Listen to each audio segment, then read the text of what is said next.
Fala aí, pessoal, beleza? Estamos de volta aí para falar mais um monte de coisinhas interessantes para vocês. Interessantes porque eu gosto, ok?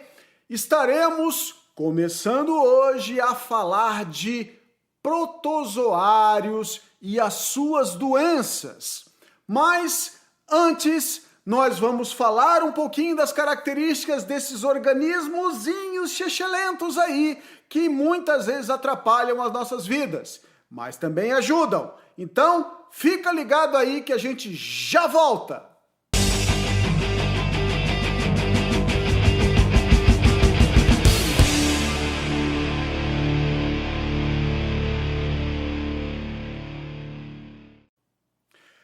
E aí então, vamos lá galera, falando então agora dos protozoários.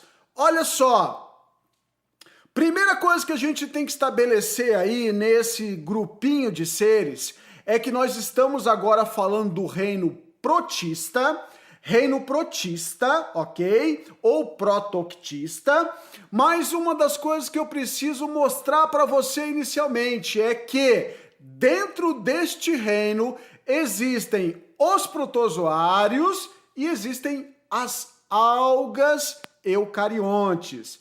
Hoje, todas as algas basicamente estão classificadas dentro desse reino protista, ok? Com exceção das algas, quero chamar de algas azuis ou algas cianofíceas, que hoje tem o nome de cianobactérias e estas estão lá no reino Monera, todas as outras algas estão aqui dentro deste reino. Então, fica ligado, agora nós falaremos dos protozoários, ok? Não vamos falar nas algas agora, protozoários. Antes de nós falarmos nas doenças causadas por esses seres, eu quero dar algumas características para você ficar ligado quem são esses protozoários. Primeira grande característica dos protozoários, eles são eucariontes, ok? Lá no reino Monera, que a gente tinha bactérias, aquelas bactériazinhas eram chamadas de procariontes, tá lembrado? Procariontes são organismos que não têm carioteca, não têm a membrana que envolve o núcleo. Agora, no grupo dos protozoários apareceu essa membraninha, essa carioteca. Então, a partir de agora, todos os seres que nós estivermos trabalhando, né, que estão no reino protista, fungi, o reino das plantas e os animais, são chamados de eucariontes. Então, eles apresentam o núcleo verdadeiro. Por que núcleo verdadeiro? Porque tem a carioteca. Essa é a primeira característica que eu quero que você saiba. A segunda característica são seres unicelulares, ok? Os protozoários são seres unicelulares, ok? Visíveis, tá? São extremamente pequenos, então eles são visíveis a partir do microscópio óptico. Aquele microscópio que você bota a laminazinha lá, passa a luzinha por ele, essa luzinha chega aos seus olhos. Aquilo é o microscópio óptico. Então a gente já consegue observar esses bichinhos, né, esses organismozinhos chechelentinhos aí, lá nesse microscópio óptico. É claro que tem bicho, né? Brincadeira aqui, né? É claro que tem esses organismozinhos que às vezes são tão pequenininhos que não dá para ver eles no microscópio óptico. Eu preciso de um aumento maior, mas para o nosso estudo aqui, a partir de microscópio óptico, já dá para enxergar o tripanossoma, dá para enxergar a ameba, dá para enxergar a leishmania lá no microscópio óptico, ok? Outra característica importante com relação a esses organismos protozoários, eles são heterotróficos, organismos heterotróficos. Estou aqui só pensando em animal, né? Mas por que eu estou falando tanto em animal, hein? Olha, eu estou falando em animal, sabe por quê? Porque zoário vem de animal, tá? Você não vai no zoológico, né? No zoológico você não tem lá um monte de animal, né? Que a galera vai observar lá. Então, zoário vem de animal, tá? Só que aí, o grupo mesmo que nós estamos, que é o reino metazoa, olha aí o zoa de novo, ok? Esse metazoário são os animais realmente, organismos pluricelulares, eucariontes. Os protozoários, proto vem de primitivo, de primeiros animais. Então, geralmente, quando eles falam assim, não tem animal unicelular, olha, animal unicelular não tem, mas tem um organismo chamado de protozoários. E esses protozoários aí, eles apresentam características muito parecidas com as nossas. São eucariontes, tem várias organelas, que a gente vai falar aí dessas características. Então, estes organismos, como os animais, também são heterotróficos. Então, o que é um heterotrófico? Esse heterotrófico é que ele não produz seu próprio alimento. Então, ele tem que adquirir esse alimento do ambiente. Como é que ele vai adquirir esse alimento do ambiente, professor? Olha, algumas maneiras, tá? Ele pode ser um organismo decompositor, ele pode ser um organismo mutualista, como a gente vai ver lá, um protozoáriozinho que vive no intestino do cupim. Não causa doença para o cupim, mas ele ajuda o cupim, né? O triconinfa, né? Vive lá no intestino do cupim com uma relação de mutualismo. Eu te ajudo, você me ajuda. Os protozoários também podem ser comensais, né, se alimentar do resto, né, de outros organismos aí, dos alimentos de outros organismos comensais, como é o caso da ameba. A gente tem uma ameba comensal, ela se alimenta do resto da nossa comida. Tá? Então a gente tem a Entamoeba coli, pode aparecer no nosso intestino a Entamoeba coli, não é a histolítica, tá? A histolítica é aquela casca grossa, tá? A Entamoeba coli. E é claro que nós vamos falar principalmente aí nessas aulas sobre protozoários, sobre os parasitas, tá? Então, através de parasitismo, através de roubar realmente nutrientes, esses organismos, né, conseguem adquirir aquilo que eles precisam para viver. Claro, alguém vai sair prejudicado, mas eles conseguiram os nutrientes que eles precisavam. Outra coisa importante, onde esses organismos vivem, nós chamamos eles de cosmopolitas. Tá? Cosmopolitas porque nós encontramos eles em qualquer tipo de ambiente, ambiente aquático, ambiente terrestre, água doce, água salgada, dentro de organismo, fora de organismo, são chamados de cosmopolitas. Estão em todos os lugares, ok? Outra, não apresentam parede celular, tá? Como nós, metazoários, não temos também parede celular, os zoários, grava aí, esse é um macetinho, zoários não apresentam parede celular. Zoários não apresentam parede celular. Então, protozoário e metazoário, que somos nós, não apresentam parede celular. Os demais organismos apresentam, tá? Então, a gente vai encontrar parede celular em fungo, em bactéria, nas algas, nas plantas, tá? Não vamos encontrar parede celular. Para que serve essa parede celular? Proteção osmótica.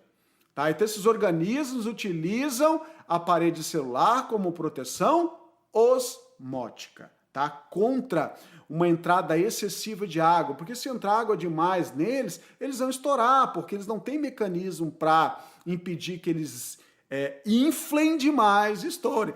Tem sim, tá? Tem sim, que vai ser, a gente vai falar depois opa, bati aqui na câmera, que vai estar ali, por exemplo, nas amebinhas de água doce, eles apresentam o chamado vacúolo contrátil. Então, o vacúolo contrátil é uma organela para ajudar que o organismo não estoure quando entrar água demais. Então, serve para o controle osmótico. Esses organismos apresentam todas as organelas que você pode pensar. É claro, não tem aquilo que é de vegetal, não tem plastos, tá? Vacúolo de suco celular, isso não tem, mas as demais organelas aparecem, tá? Então vai ter mitocôndria, vai ter retículo endoplasmático, vai ter complexo de Golgi, vai ter essas estruturazinhas aí que uma célula normal vai apresentar. Outra característicazinha importante aí com relação aos protozoários, como eu já falei, esses organismos, tá? Esses organismos estão em qualquer lugar, tem uma série de maneiras de adquirir seus nutrientes, porém, eles precisam de oxigênio, tá? Eles não não vivem em ambientes sem oxigênio. Tá? Então, eles até podem tolerar uma baixa quantidade de oxigênio, mas eles precisam de oxigênio. Tá? A reprodução desses organismos é bastante variada, tá? É bastante variada. A reprodução deles vai desde reprodução assexuada, que nós vamos ver que os organismos parasitas, eles fazem muito isso. Não só os parasitas, mas os outros. Por exemplo, a amebinha. A amebinha vai lá, faz aquela divisão simples, né? Ou cissiparidade, né? E se divide em duas, né? A gente vai ter reproduções, que a gente vai falar de a gente tem reproduções que a gente vai falar ali de esporulação, a esquizogonia, tá? Que são reproduções ali importantes em alguns seres aí, que já vamos falar um pouquinho mais à frente. Mas também tem reprodução sexuada. A gente tem um mecanismo de conjugação, que é uma transferência de material genético diretamente de um organismo para outro. Pode aparecer microgametas, no caso do Plasmodium, que é o causador da malária. Então a gente tem alguns tipos de reprodução diferentes aí, ok? Mas essas são as características gerais dos protozoários, tá? Então, antes da gente falar das protozooses, que são as doenças causadas pelos protozoários, eu estou te dando aqui um relembro, né, do que a gente chama de protozoário. O critério de classificação dos protozoários, tá? O critério, tá, que a gente mais utiliza é a estrutura de locomoção. Tá? Então a gente vai ter estruturas para locomoção que também podem servir para captura de alimentos. Tá? Então nós vamos ter aí 4 grupinhos de protozoários, tá? 4 grupinhos. A gente vai ter grupinhos que vão se locomover através dos falsos pés ou pseudópodos. Nós vamos ter um grupinho que vai se locomover através de cílios, outro grupinho através de flagelos e outro grupinho que não tem estrutura de locomoção, ok? Então, nós vamos encontrar aí 4 grupinhos básicos, que é o que você precisa saber para a gente poder entender um pouquinho a questão dos protozoários, ok? Bom, primeiro grupinho de protozoários que nós vamos trabalhar, tá? Primeiro grupinho de protozoários vai ser o grupinho, tá? Dos organismos, tô com animal na cabeça, dos organismos chamados de risópodos ou sarcodíneos, tá? Tudo isso que eu vou estar falando tá espalhado aí pela tua apostila, tá? Tá espalhado aí. Depois eu falo para você aonde você tem que estudar. Mas eu quero que a gente vai do mais simplinho pro mais assim cavernosinho assim na questão das doenças, tá? Então o primeiro grupinho são os risópodos ou sarcodíneos, tá? Esses organismos se locomovem através de pseudópodos. O que são pseudópodos? São os chamados falsos pés. Esses falsos pés são projeções do citoplasma, então ele meio que vai igual um alien, assim, ele vai meio se movimentando de um lado para o outro, e aí essa projeção do citoplasma serve para ele se deslocar, mas também serve para capturar o alimento. Então a gente tem aí o grande representante desse grupo, a famosa ameba, tá? As amebinhas aí. Então nós vamos falar aqui rapidamente de 3 amebas, tá? 2 amebinhas não vão dar problema, mas uma é casca grossa. Então, a primeira amebinha é chamada ameba proteus, é uma ameba de vida livre, amiga de todo mundo, aí tá beleza, no ambiente não faz nada. Outra amebinha, a Entamoeba coli. Essa Entamoeba coli, ela é um comensal, tá, de intestino de mamíferos aí. Então a gente encontra essa amebinha, mas também não dá problema para nós. Agora, a terceira ameba, a Entamoeba histolítica. Essa ameba é bucha, essa ameba é casca grossa. Essa aí é aquela doença que a avó fala, né? E ele pegou a ameba, tá? Na real, a ameba pegou ele, né? Porque a ameba entrou nele e tá fazendo a desgraceira. Agora vamos ver como é que essa ameba entrou, tá? Não apenas para esses protozoários que acabam causando dor de barriga aí, mas para muitas verminosas que a gente vai estar falando para frente. O que acontece para esse organismo entrar na gente é a falta de higiene, tá? Falta de higiene com a água, falta de higiene com o alimento, ok? E aí, associado a essa falta de higiene, tá faltando lá a infraestrutura, não tem banheiro, não tem esgoto, não tem nada. E aí, associado à falta de higiene, pessoal, aí o estrago tá feito. Mas vamos lá, o que a entameba histolítica faz? Ela vai causar a tal da disenteria amebiana, ou amebíase, tá? Essa ameba que você vai comer, tá? Você não vai comer ela na forma de ameba, você vai comer ela na forma de um cisto, tá? O cisto de ameba, tá? Que estava onde? Estava um dia lá nas fezes, lá no número 2, de alguém que estava com essa doença. Então aquele cara lá, quando estava fazendo o número 2, ele estava expelindo esses cistos de ameba aí, e eles acabaram contaminando a água, contaminou o alimento, né? Contaminou o teu alface que você não lavou direito. E aí o que acontece? O cisto é uma forma de resistência do parasita, tá? Do protozoáriozinho aí. Então ele está ali na forma de resistência no ambiente, quer dizer, esperando você comer, tá? Comer o cisto para ela se transformar na forma trofozoítica, que é a forma infestante mesmo, que é a forma que está causando a doença em você. Então essa amebinha, o que ela vai fazer? Ela entrou em você, caiu lá no seu intestino, e aí lá, rapaz, ela se multiplica. Mas muito, muito, muito. E ela vai atacar a parede do teu intestino.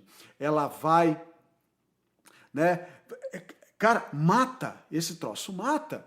Então essa ameba, tá? Ela vai causar, tá, uma irritação na parede do seu intestino e o teu organismo vai perder muita água por causa disso, tá? Então a gente vai ter um quadro de diarreia, tá? Uma diarreia, olha, casca grossa. E aí, tem uma outra coisinha nessa diarreia aí. A ameba, essa entameba histolítica, ela causa necrose, tá? Ela destrói a parede do teu intestino. Então, pelo fato de estar destruindo a parede do teu intestino, vai aparecer sangue nas fezes. Então, a gente vai ter o que a gente chama de uma diarreia mucossanguinolenta, tá? Então, a gente vai ter uma diarreia casca grossa, tá? E se o indivíduo não for tratado dessa enfermidade, é tomando medicamento, tá? Você vai tomar medicamento, vai matar a amebinha de boa. Só que, se o indivíduo não tratar, ficar com chazinho de vó, faz chazinho em casa para trancar, não sei o que lá, vai dar problema. E aí pode matar o indivíduo, tá? Então, é uma doença que era facilmente tratável, pode se tornar letal por negligência, tá? Não, deixa que vai passar, tudo passa, a vida passa, mas a diarreia não passa, tá? Então, tem que tomar cuidado. E é claro, tratou, agora tem que se prevenir para não pegar de novo, ok? Então, essa é o organismozinho que nos interessa agora aqui dentro do grupo dos risópodos. É claro, existem outros protozoários que a gente chama aí de foraminíferos, heliozoários, radiolários, mas esses aí não vão causar problema nenhum para nós. Então, a gente vai falar daqueles que realmente vão causar problema, porque a nossa aula está falando aí sobre protozooses, doenças causadas por protozoários, ok? Segundo grupo. O segundo grupo que nós estaremos trabalhando são os ciliados. Ciliados ou cilióforos, tá? Então, o próprio nome está falando, a estrutura de locomoção deles são os cílios, tá? Um monte de cabelinho que vai estar ao redor do organismozinho aí. Como grande representante dos ciliados, a gente tem o paramécio. Paramécio, não confunda com plasmódio. Plasmódio faz parte do grupo dos protozoários, mas o plasmódio está em outro grupo, causa uma doença casca grossa também, e agora a gente está falando do paramécio. O paramécio é um bichinho do bem, tá? Um bichinho do bem, todo cabeludinho ali, que a gente vai ver, os cíliozinhos ali, mas ele não dá problema nenhum para nós. Mas, geralmente, o paramécio ele é utilizado como exemplo de um protozoário mais complexo, um protozoário mais completinho, tá? Então, geralmente, a gente utiliza ele para mostrar a questão da reprodução dele. É um organismo que tem mais de um núcleo, tem 2 núcleos, um nuclão e um nuclinho. Então, por isso que a gente acaba falando bastante do paramécio. Mas eu quero falar de um outro amiguinho dele que faz parte desse grupo, que é o Balantidium coli. O Balantidium coli já é um parasita intestinal, vai causar a balantidiose ou balantidíase. Resumidamente, tá?